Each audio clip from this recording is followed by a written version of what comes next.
Math mastery hub में आपका स्वागत है।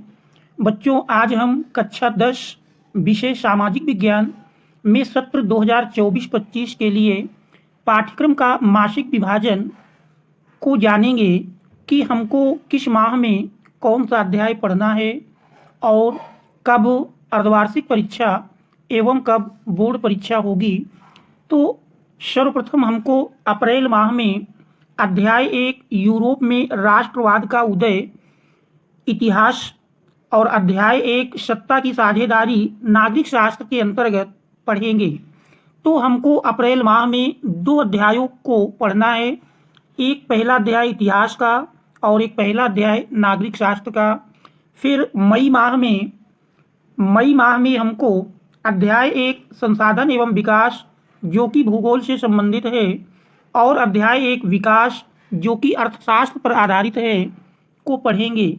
इसके बाद मई माह में ही प्रथम मासिक टेस्ट का आयोजन होगा जो कि ऑब्जेक्टिव प्रश्नों पर आधारित होगा। फिर जून में ग्रीष्म अवकाश रहेगा।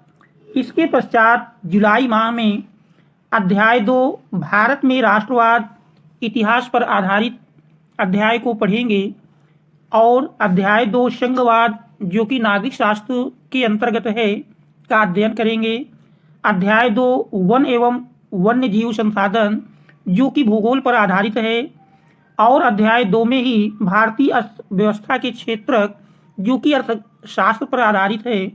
तो इस प्रकार से हम जुलाई माह में कुल 4 अध्याय को पढ़ेंगे और फिर जुलाई माह में ही द्वितीय मासिक टेस्ट का आयोजन होगा जो कि वर्णनात्मक प्रश्नों पर आधारित होगा। फिर अगस्त माह में हमको अध्याय 3 भूमंडलीकृत विश्व का बनना जो कि इतिहास पर आधारित है को पढ़ेंगे और साथ ही अध्याय 3 जल संसाधन जो कि भूगोल से संबंधित है का अध्ययन करेंगे। अध्याय 3 मुद्रा और साख जो कि अर्थशास्त्र पर आधारित है। तो इस प्रकार से हमको अगस्त माह में 3 अध्यायों को पढ़ना है और फिर अगस्त माह में ही प्रथम आंतरिक मूल्यांकन परीक्षा एवं प्रोजेक्ट कार्य का आयोजन होगा।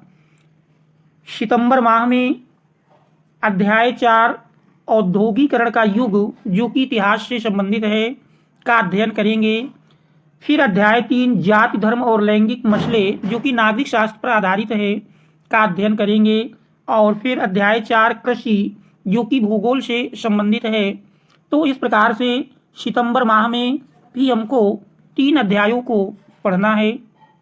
इसके बाद अक्टूबर माह में हमको वैश्वीकरण तथा भारतीय अर्थव्यवस्था जो कि अर्थशास्त्र पर आधारित है का अध्ययन करेंगे।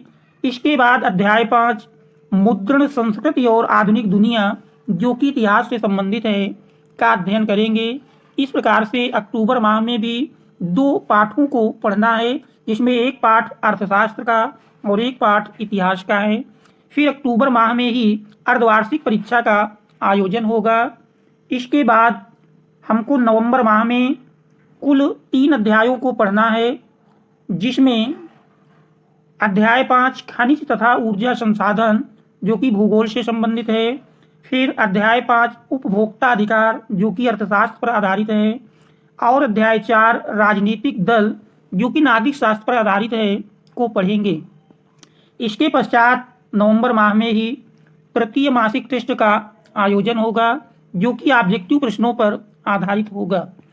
फिर दिसंबर माह में हमको अध्याय 6 विनिर्माण उद्योग जो कि भूगोल से संबंधित है और अध्याय 5 लोकतंत्र के परिणाम जो कि नागरिक शास्त्र पर आधारित है को पढ़ेंगे।